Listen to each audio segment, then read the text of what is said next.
ครับการเรียนภาษาละนามันก็บ่จะยากหยังนะครับ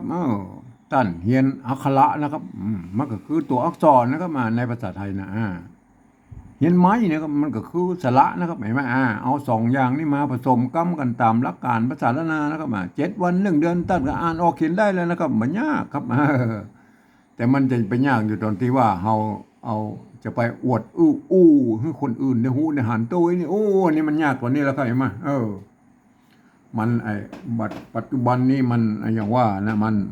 คนที่เปินอ่านออกเขียนได้มันมีน้อยนะครับเพราะว่าภาษาละนาของเราเนี่ยเป็นภาษาที่มันตายไปแล้วนะครับโอ้บัได้ใจในต่างราชการมาเมินนั่นนะครับมันบัดเดียวนี่เราก็มาช่วยกันฟื้นนะครับคือมันอ่านออกเขียนได้กันนะครับมันก็ปีจะอ่านนะครับมันค้างเหลือนิดๆหน่อยๆที่ไอ้วัดวานั่นนะเป็นมันอยู่ในไอ้ปั๊บสาวใบลานนั่นนะมันมีไอ้ตัวหนังสือนะแต่เวลาออกเสียงเลยมันก็อย่างว่ามันก็จะต้องยืมภาษาอื่นๆมาเขียนนะครับนี่นะการถ้ามันออกเสียงแล้วมันเปิ้นอ่านมาได้หรอกเขาก็จะต้องยืมเอาภาษาอื่นๆนะมาเทียบเคียงเป็นนะอันภาษาที่มันใกล้เคียงภาษาละนาของเขาหน่อยก็คือภาษาไทยภาษาไทยเนี่ยนะครับอันนี้เนี่ยมันเกิดมาจากที่เดียวกันแล้วครับคือป้อขุนคำแหงที่เดียวกันนี่แหละครับมันแยกไปทางใต้หน่อยมันก็ตั้งอโยธยาประกอบเอาเขียนไปเป็นอันอักษรไทยนะครับเนี่ยอันมาทางเหนือเขาก็เอามาเป็นอักขระละนานะครับเห็นไหมเนี่ยมันก็อย่างนั้นมันแยกไปอันบางคำมันยังเหมือนกันอยู่นะครับบรรยากาศมันยังออกเสียงเหมือนกันอยู่นะเนี่ยมันก็มันก็ผิดเพี้ยนกันไปนิดๆนะครับเห็นไหมเฮาก็ยืมเอาอันอ่าอักภาษาไทยเนี่ยมาเขียนเป็นภาษาละนาของเฮาเนี่ยก็ดัดแปลงกันนิดๆหน่อยๆนะครับเพราะว่าอันภาษาไทยนั้นมันเป็นระบบ5 เสียงแล้วก็เอามาเป็นระบบ6 เสียงมันเขียนได้บ่ครบนะเขาก็ว่าอย่างนั้นนะครับ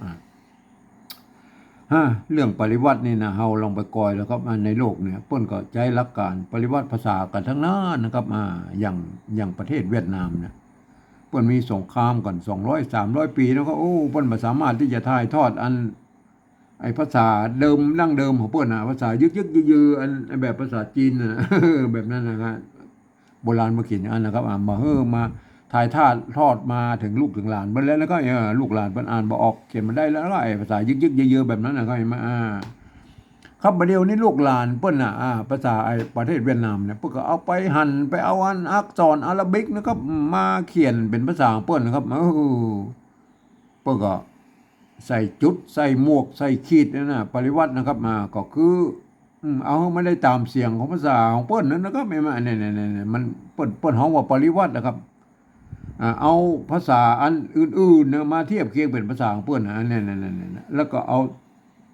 ปรับปรุงเปลี่ยนแปลงนิดๆหน่อยๆนะครับเพื่อให้มันได้ตามเสียงของเปิ้นเห็นไหมอันนี้เนี่ยมันเป็นอย่างนั้นแหละเรื่องการปริวัตินะครับเห็นไหม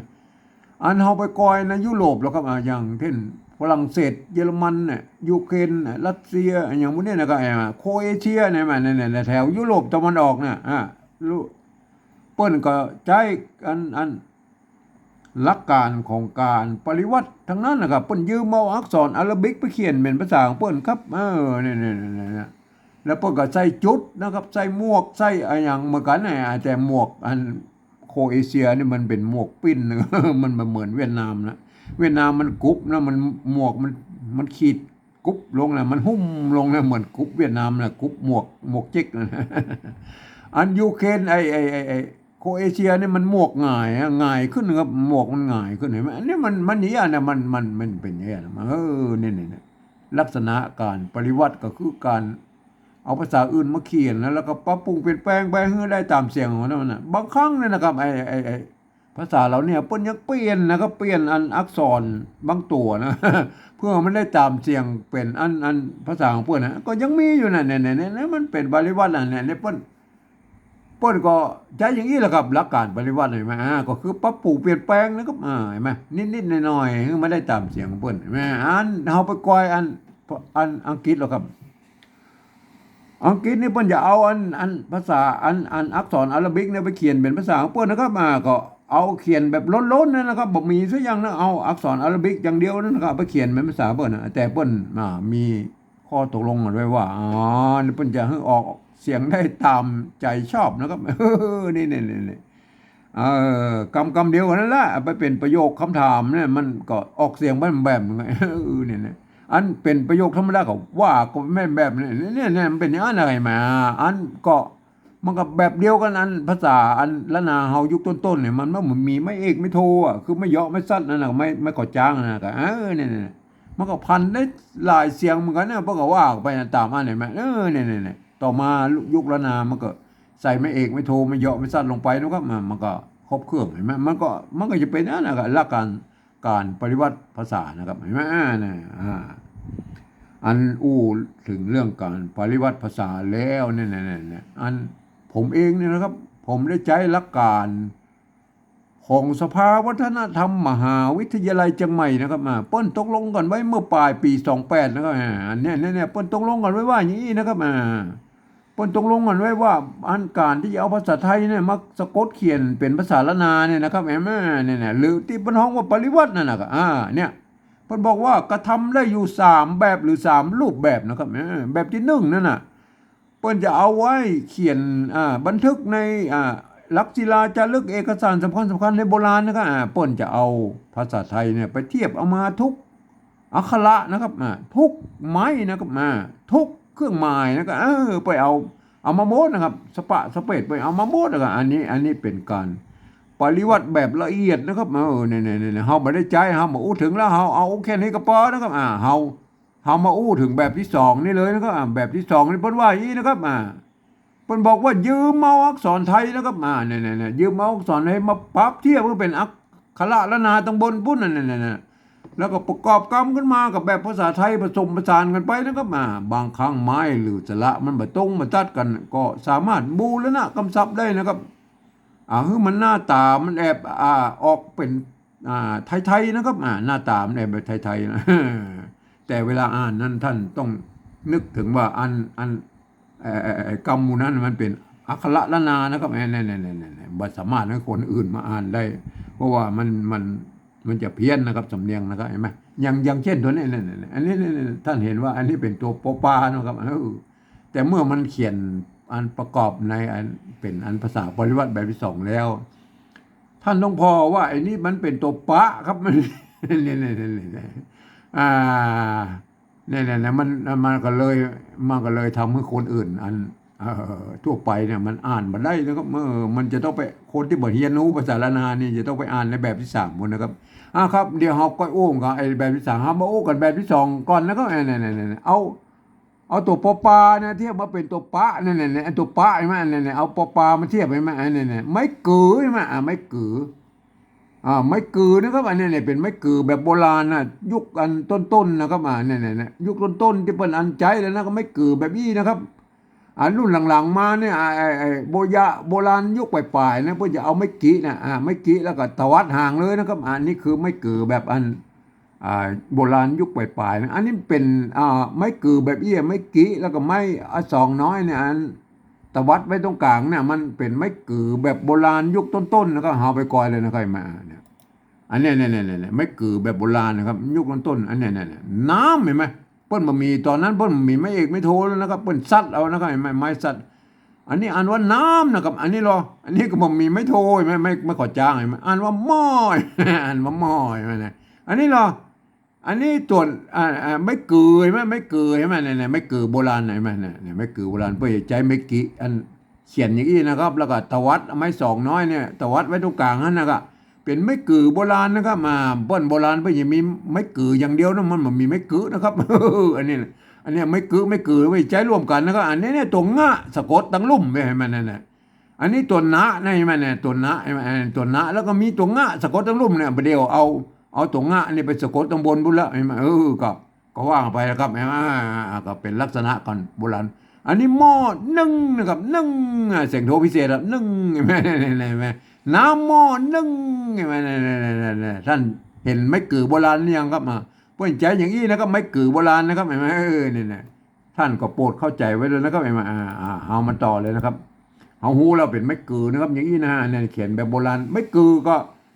เทียบเอานะครับมันก็สระนะครับมันเนี่ยสระนะเนี่ยสระไทยนั่นน่ะไม่เกิดเทียบมาเป็นสระไทยน่ะ มันจะเป็นไม้กือโบราณหรือไม้กือตะวัดก็อันสระอือนั่นแหละครับสระอือนั่นแหละครับเห็นไหมสระอืออันนี้หางหน้าเรานอนหนูเห็นไหมนอนหนูปืน ไม่ใช่ปืนนะครับคนทั่วไปมาอ่านว่าปืนเห็นไหมต้องอ่านไอ้หันนี่เป็นตัวปะนะครับไม่กือตังหางหน้าเนี่ยต้องอ่านว่าปืนนะครับเนี่ยมันจะเป็นอย่างนั้นเอาคำต่อไปนะครับ อันนี้บอนะตัวบะนะตัวบอก็ยืมบอใบไม้มาเป็นตัวบะเนี่ยมั้ยอันบอโบราณนะเปิ้นก็แบบเปิ้นก็เขียนเต้าอี้นะครับบอโบราณน่ะอันตัวบะแล้วก็ไม่กังบนเด้อเปิ้นเขียนว่าบอแล้วนะครับเปิ้นบ่เอาเขียนแบบอัน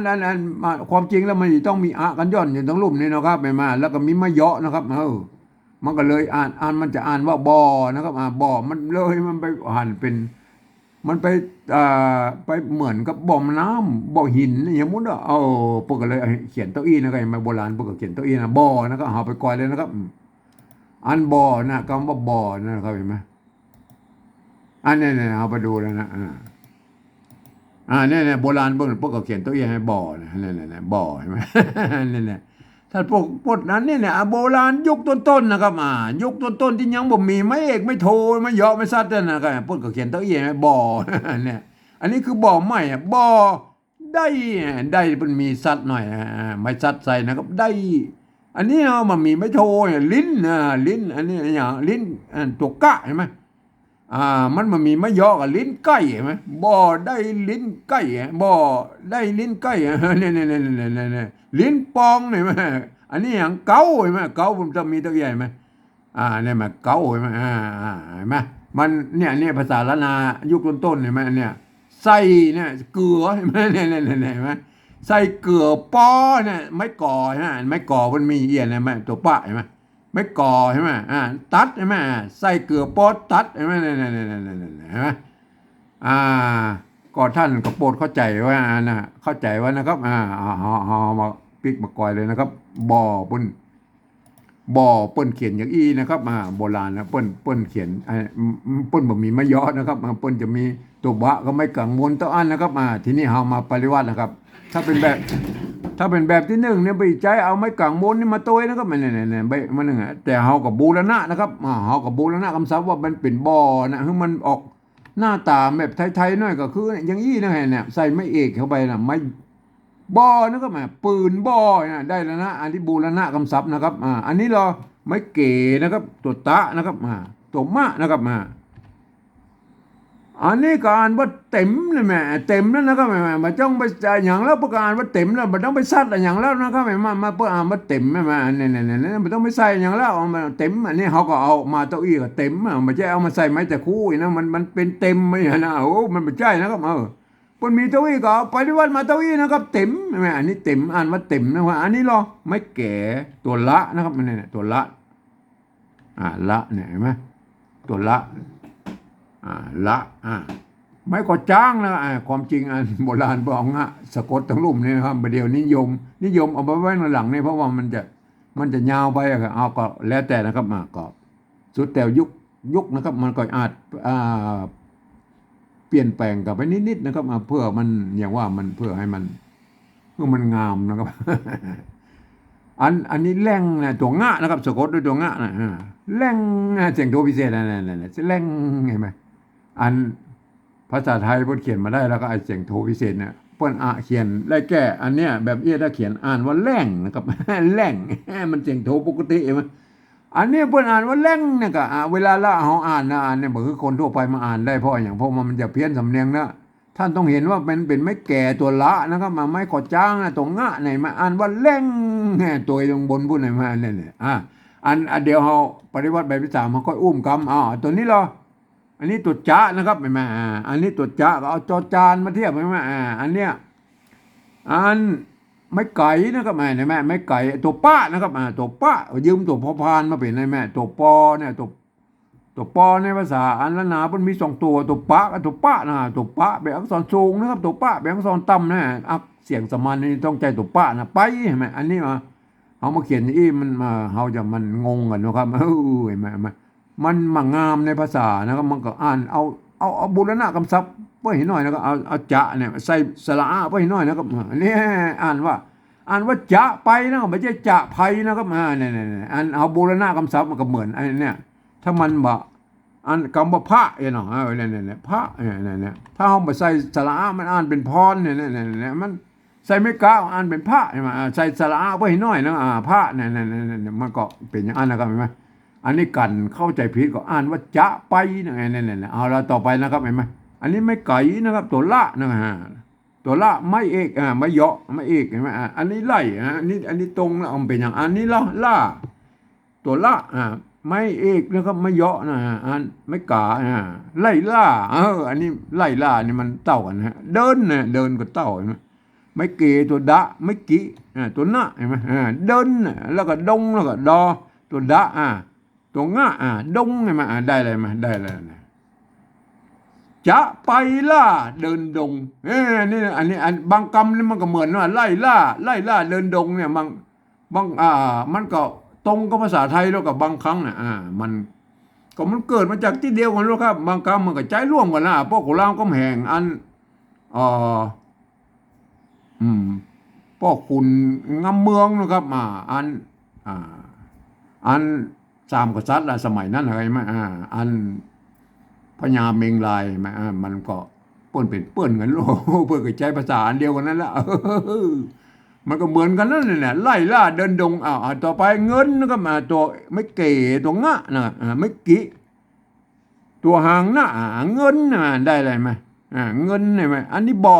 กับอู้ตะกี้นะตัวบะนะครับบูรณะคำศัพท์พวกน้อยก็ใส่อันไม่เยาะกับพอแล้วกับบ่อนะเต็มนะเต็มกับอู้ตะกี้แล้วตัวตะตัวมะใช่ไหมถงนะถงตัวทะเนี่ยตัวทะตัวงะใช่ไหมอันไม่กงนี่เขามาตัวละอ่านว่าถงใช่ไหมถงใช่ไหมที่มันก็อ่านว่าถงนั่นแหละถงใช่ไหมอันนี้ถงแล้วนะครับเห็นไหมเขาถ้าเป็นแบบที่หนึ่งไปเอาไม้กงมาตัวนะครับเนี่ยไม้กงลงมาตัวนะเขาบอกเอาแล้วเอาแบบที่สองนะเอาตัวอีกพออันนี้ต่อไปนะครับต่อไปอันนี้นะอันนี้มันออกเสียงเองนะเปิ้นเอาอันนี้เนี่ยมันอันนี้บนมันจะนะมันตัวของมันแล้วมันมีไม้กะเนี่ยอันในตัวของมันแล้วก็อ่านว่าจะเสียงออกเสียงชะวานะครับอันนี้มันออกเสียงเอกนะก็เห็นไหมอันนี้เอาจะนะฮะจะไปเห็นไหมอันนี้มันอ่านว่าจะไปเห็นไหมอันนี้อ่านจะนะครับเห็นไหมเอาก็ตัวจะเนี่ยเขาเอายืมตัวจานมาไม่ย่อของไม่เอกนะเห็นไหมเนี่ยเทียบมานะครับอันไม่กะกับสระเห็นไหมสระเห็นไหมสระไม่กะสระเห็นไหมนี่ก็เขียนอย่างนี้นะครับแบบที่สองเนี่ยจะจะไม่ไก่ตัวปะกับปะพอพานอ่านว่าจะไปเห็นไหมอันนี้อันบนนี่อ่านว่าจะไปเนี่ยมันก็แล้วแต่นะใครมันภาษาละนามันก็เขียนได้หลายแบบอยู่นะใครมาก็เอาตามเสียงนะครับเอาตามเสียงนะอันนี้เราไม่แก่ตัวตัวไม่เยาะนะครับไม่เยาะอันนี้ตัววะเห็นไหมวะสะกดอยู่ตรงรูปนี่เอลได้นะอันนี้ตัวปะนะครับตัวปะไม่กานะเสียงสามัญนะไม่ใช่ตัวปะเห็นไหมอ่านว่าปลานะครับอันนี้ไปนะครับปลานะอันนี้ปลาอ่านว่าปลานะไม่ใช่พานะครับอ่านว่าปลาเนี่ยมันคือคนอื่นทั่วไปมาอ่านแล้วมันจะเพลิดเจ้าจ้าแล้วก็เอาอันนี้เราตัวตะนะครับไม่กานะครับหางมะนะครับหางมะใช่ไหมอันก็มอม้านะใช่ไหมตามใช่ไหมตามใช่ไหมปลาตามจะไปเอวปลาตามอันนี้อ่านว่าตามไม่ใช่ตามนะก็ตามอันนี้หรออันนี้ตัวบะตัวบะนะครับบะไม่ขอจ้างไม่กาวงไม่กาวงก็ไม่กาน้อยอันเดียวกันนะครับ ตัวหางนะอ่านว่าบ้านนั่นอันนี้ก็อ่านว่าบ้านนะคนทั่วไปมันจะมาอ่านได้แค่บ้านนะครับไม่นั่นมันเป็นอย่างนี้นะมันเหมือนคนทั่วไปมาอ่านนะครับเพราะว่าอันนี้มันจะต้องเป็นตัวบะนะครับไม่ขอจ้างไม่แล้วก็ไม่กล่าวตัวหน้ามันต้องอ่านเป็นอย่างนั้นนะเห็นเป็นภาษาละนานะครับต้องอ่านว่าจะไปเอวปลาตามบ้านเนี่ยมันไม่ใช่อันคนทั่วไปมาอ่านแล้วมันจะเพี้ยนสำเนียงนะครับเนี่ยเปิ้นเอาเขียนอย่างอี้เนี่ยเปิ้นไว้เอากำกับไว้อันภาษาละนาตำบลบุญมาได้นะเพื่ออันภาษาละนาตำบลบุญหายไปพวกก็จะเอาภาษา ปริวัติแบบที่สองเนี่ยปริวัติแบกกลับไปเป็นภาษาละนาตำบลพูดได้ไหมเปิ้นบ่สามารถที่ให้คนอื่นมาอ่านได้มันจะผิดเพี้ยนสำเนียงนะครับต้องเป็นคนที่เรียนรู้ภาษาละนามาอ่านนะเพื่อจะหันว่าเป็นตัวปะตัวนะตัวบะตัวตะตัวละใช่ไหมตัวปะใช่ไหมเนี่ยอ่านตัวทะใช่ไหมเนี่ยมันจะอ่านตัวเนี่ยมันจะต้องอ่านไปตามภาษาละนานะครับหลักการของภาษาละนาอ่านว่าอย่างนี้แล้วก็ปืนบ่อเต็มแรงเสียงโดพิเศษนะฮะจะไปไล่ล่าเดินดงเงินบ่อเต็มธงจะไปแอวปลาตามบ้านเห็นไหมอันนี้คือปริวัติแบบที่สองนะอันปริวัติแบบที่สามแล้วพูดว่าอย่างไรครับอันตามอันข้อตกลงอันปลายปี28ของสภาวัฒนธรรมมหาวิทยาลัยเชียงใหม่นะครับเปิ้นว่ากันอย่างนี้นะครับเปิ้นว่ากันอย่างนี้นะครับเปิ้นบอกว่าอันคือฟังเอาเสียงภาษาละนาตำบลปุ้นนะครับเปิ้นว่ามาจะได้นะครับก็เอาภาษาอันภาษาไทยเขียนไปจะนานอีโลเปิ้นว่าหลักการเปิ้นว่าอย่างนั้นนะครับหลักการเปิ้นว่าอย่างนั้นนะครับก็มันหลักการเปิ้นว่าอย่างนั้นมันก็เลยเวลาเฮามาเขียนเฮาก็มาฟังนะครับฟังว่าอันภาษาละนาบนว่าภาษาตำบลบนว่าจะใดนะครับว่าอย่างใดเนี่ยเขาก็เอาภาษาไทยเขียนไปฉะนั้นเนี่ยนี่คือหลักการนะแต่พวกก็อย่างว่านะครับพวกก็ลืมนึกไว้ว่าอันภาษาละนาตำบลบุญเอาภาษาไทยมันเป็นระบบ5 เสียงแล้วครับ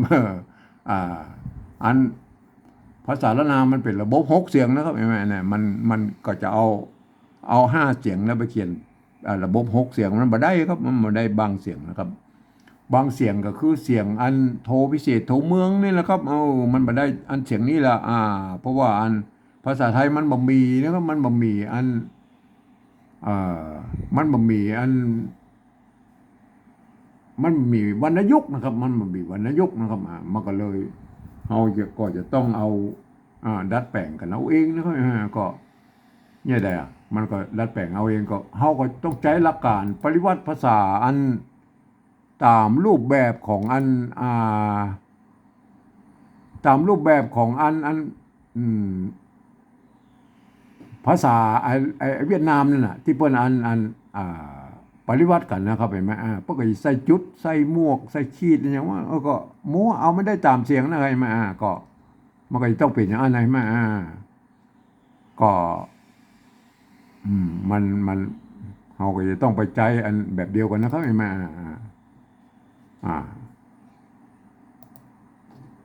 แบบเวียดนามนั่นนะครับไอ้มาเราก็เรามาก่อยเลยนะครับไอ้มาเอามาห่อเลยนะครับถึงไอ้เรื่องโทพิเศษแล้วเราก็อุ้มกันมาเอาตัวแรกนะครับตัวแรกภาษาละนาเพิ่นอ่านว่าหยังเพิ่นอ่านว่าปืนเนี่ยมันปืนก็เสียงจัตวานะอันแบบที่สองนี่นะครับแบบที่สองประการว่าปืนไงตัวปะไม่กือนะตัวหน้าเนี่ยปืนอันนี้รออันแบบที่3เนี่ยที่เขาอยู่ปริวัติเนี่ยก็คืออันนี้ตัวปอปลาสระนะครับมาตัวนอนหนูนะอ่านว่าปืนเห็นไหมเพื่อนอ่านว่าปืนนะครับมือมันเป็นปืนได้แล้วครับก็ใส่ไม่จะว่าเนี่ยปืนใช่ไหมปืนใช่ไหมเนี่ยเห็นไหมปืนใช่ไหมอันตัวอันนี้ได้แล้วนะครับถึงแม้ว่ามันบ่มีเนี่ยภาษาไทยอย่างกระจ้างแล้วเขาก็บอกเอาแล้วเขาเอาแนวทางของภาษาเวียดนามในเปิ้นปริวัตินั่นนะครับไปใส่สปะอะไรใส่จุดใส่ขีดใส่หมวกอย่างมั่วสปะเอาไม่ได้ตามเสียงไม่ได้ปืนได้ปืนนะครับอันต่อไปมันภาษาละนาเป็นว่าบอนะครับบอนะเนี่ยอันนี้บออันว่าบอนะครับอันแบบที่2นั่นน่ะปริวัติแบบที่2พวกกับบอนะครับบอเห็นไหมอันบอแล้วนะครับอันบออันแบบที่3แล้วพวกกับว่าบ่อเหมือนภาษาไทยมันตรงก็แล้วไปนะครับตรงไปแล้วไปอันนี้เราอันตัวที่3เนี่ยอันภาษาละนามันเต็มนะครับเต็มนะอันนี้เราแบบที่2พวกอ่านว่าเต็มนะตัวไม่เกตัวตะห่างมะเนี่ยอ่านว่าเต็มนะครับอันนี้เราอันนี้ภาษาไทยอันนี้ภาษาไทยเขียนอะไรมะแบบที่3เนี่ยเปิ้นอ่านว่าเต็มอันนี้เต็มใช่ไหมเนี่ยแดงมันเต็มนะครับเอาใส่ไม่จะกู้เรามันก็เต็มอยู่ดีให้มันก็เต็มมันบ่เต็มมันมาเต็ม เมื่อยังมันเต็มได้เลยก็ใส่ไม่จัตวามันอ่ะเนี่ยเต็มโอ้นี่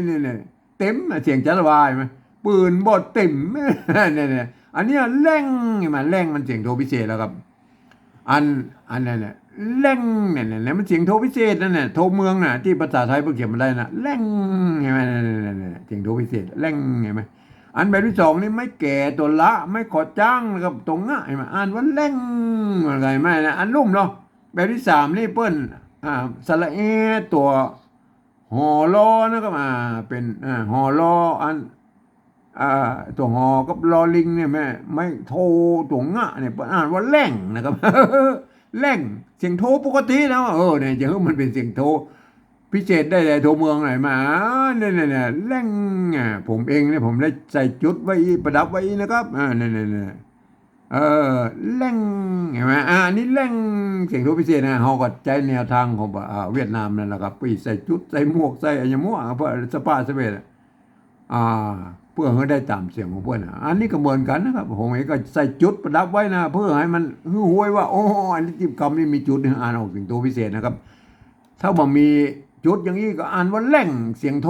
ปกตินะครับไม่มาแร่งเสียงโทปกตินะอ่านเป็นเสียงโทปกตินะถ้ามีจุดอย่างนี้ก็อ่านเป็นเสียงโทพิเศษโทเมืองนะครับแร่งเห็นไหมอันวัดพระสิงห์เนี่ยเปิ้นใจตัวเอียงนะครับไอเสียงโทพิเศษนะเปิ้นห้องวัดตีเพี้ยนนะครับใครจะห้องวัดตีเพี้ยนหรือโทพิเศษโทเมืองอันอย่างกันได้ทั้งนั้นนะครับมันก็คือเสียงระหว่างเสียงโทปกติไปจนถึงเสียงตีแล้วก็ไม่อยู่ระหว่างนั้นแร่งได้นะครับเสียงโทพิเศษนะครับอันนี้ตัวนี่เราครับตัวต่อไปนี่มันอันไหนมาตัวอันนี้มันตัวจ๊ะนะครับใช่ไหมจ๊ะใช่ไหมอันนี้มันจ๊ะใช่ไหมนั่นแหละอันนี้เราอันแบบที่สองนี่มันก็อ่านว่าจ๊ะนะครับมันเป็นตัวจ๊ะนะครับอันนี้ตัวจ๊ะนะอันนี้เราอันนี้ภาษาไทยมันอ่านว่าจ๊ะนะครับเสียงเอกนี่ก็แม่จ๊ะใช่ไหมคือมันเป็นจ๊ะได้แล้วก็ใส่ไม่จัตวาบนเนี่ยจ๊ะถึงแม้ว่ามันจะผิดอันกฎเกณฑ์อย่างต่างภาษาไทยก็เขาก็ยกเว้นไปนะครับเขาก็ยกเว้นไปเขาจะใส่ไม้อย่างกันก็เขาไม่ได้ตามเสียงภาษาละนานนั่นแหละก็คือจ๊ะนะครับอันนี้จ๊ะนะต่อไปนะครับต่อไปนะครับเนี่ยนะไม่ได้ตามเสียงอันนี้เนี่ยอันภาษาละนาบนอ่านว่าไปนะครับไปอันนี้ไปนะอันนี้เหรออันนี้ก็ตบป้าไม่ไก่นะครับไปหรออันนี้ภาษาไทยบนอ่านไม่ได้เนี่ยแบบเนี้ยเปิ้นอ่านว่าไผ่นะครับมันแต่อ่านตามภาษาไทยแล้วอ่านว่าไผ่เนี่ยเอาต้องเอาปอปลาเขียนนะครับปอปลาเขียนมันไปมันได้อะไรมาหมดมันต้องไปใส่ไม้อย่างละจะไปอันนี้รออันนี้อันมันเหมือนกันนะครับอันนี้เนี่ยไล่ล่าเดินดงนี่ไหมไล่ล่าเดินดงนี่มันเต้ากันใช่ไหมอันนี้ก็ไล่ล่าเดินดงเนี่ยมันเต้ากันนะอันนี้ภาษาไทยกับภาษาละนาเหมือนกันใช่ไหมอันนี้ก็ไล่ล่าเดินดงเนี่ยอันภาษาไทยพวกก็เขียนได้ตัวอีก็ไล่ล่าเดินดงเนี่ยมันเต้ากันนะเฮาก็ไม่ต้องมายุ่งมันละอันที่มันเต้ากับเฮาไม่ต้องยุ่งละเงินนะครับอันนี้ก็เงินก็เหมือนกันใช่ไหมเงินประกาศว่าเงินเสียงสามัญอันนี้เราแบบที่สองก็เงินอันนี้แบบที่สามนี่ประกาศว่าเงินเงินอันนี้ก็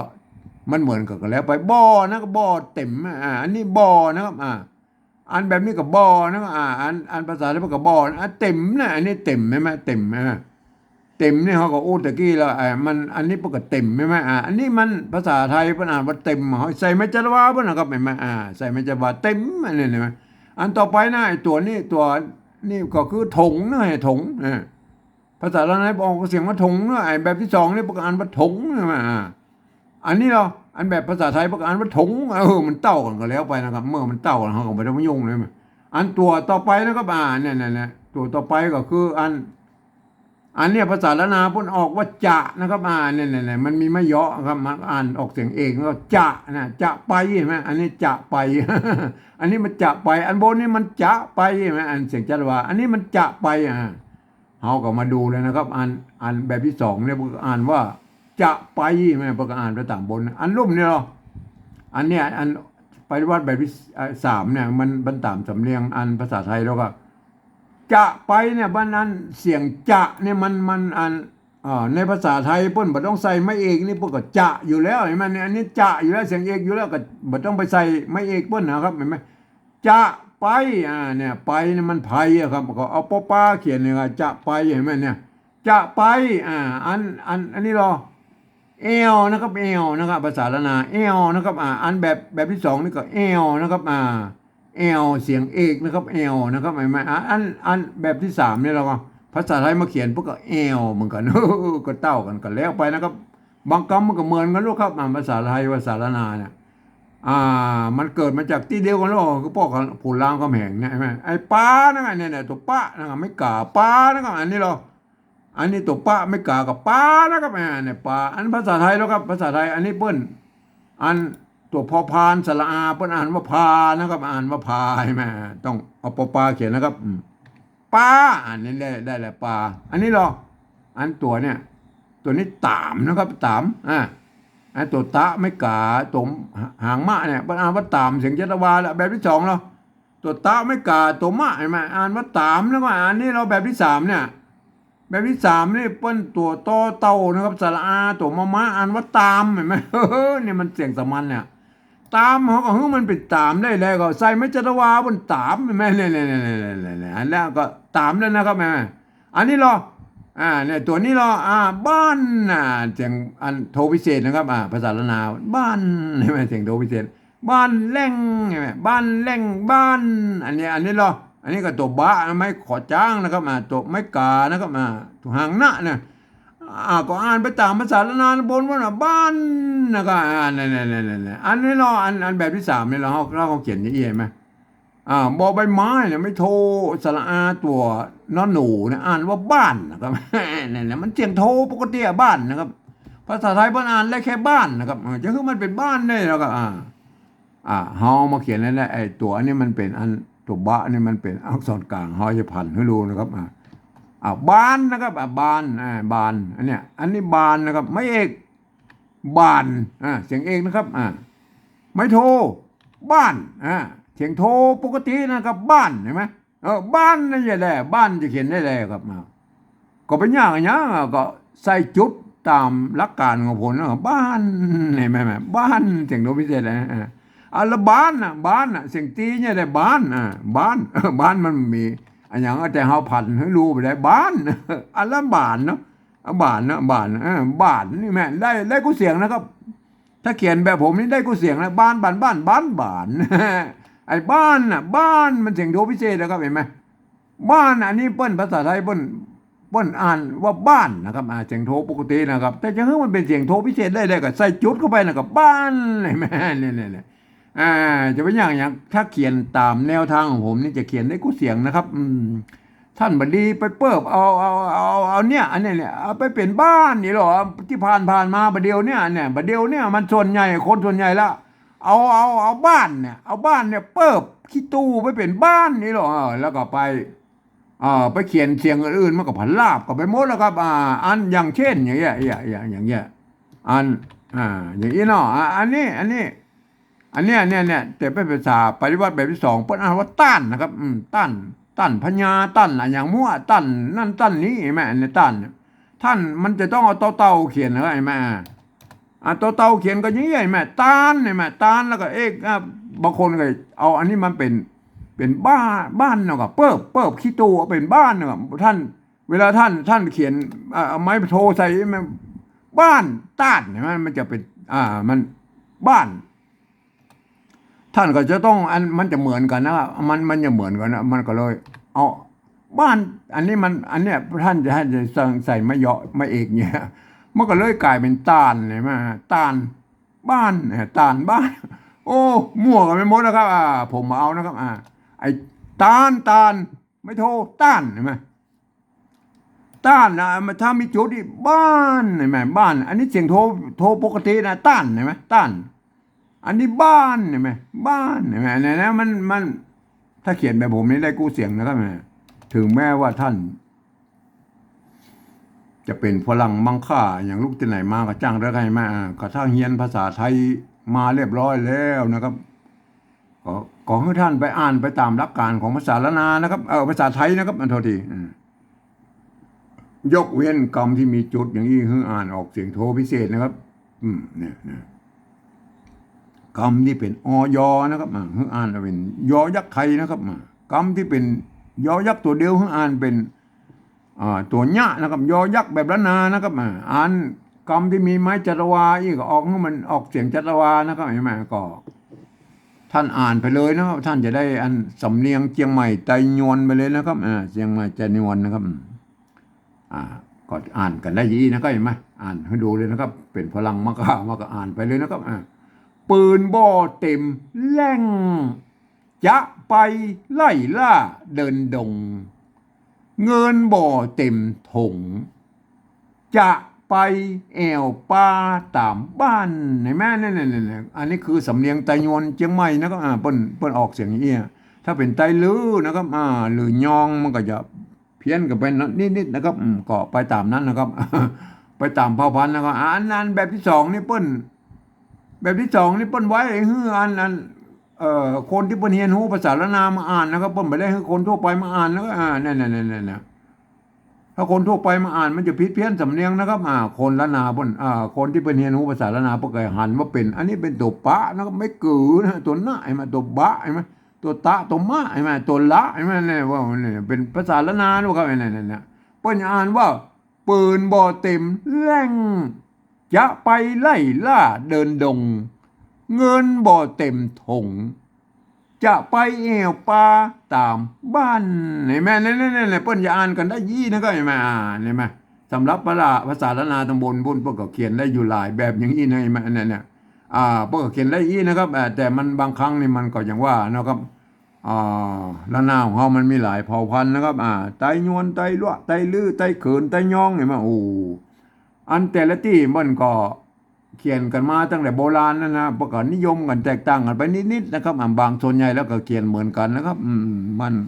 เขาก็จะเฮาหันมาเดียวมันเขียนอย่างอันอย่างอี้เขาก็บอกว่ากันไม่ได้นะครับอย่างเช่นนี้อันนี้ไม่กือเนี่ยผมแสดงหันแล้วว่าอันนี้มันเป็นไม่กือแบบโบราณนะครับยุคต้นๆนะไม่เปิ้นเขียนไม่กี้แล้วไม่200 ตวัดอยู่ตรงกลางนะ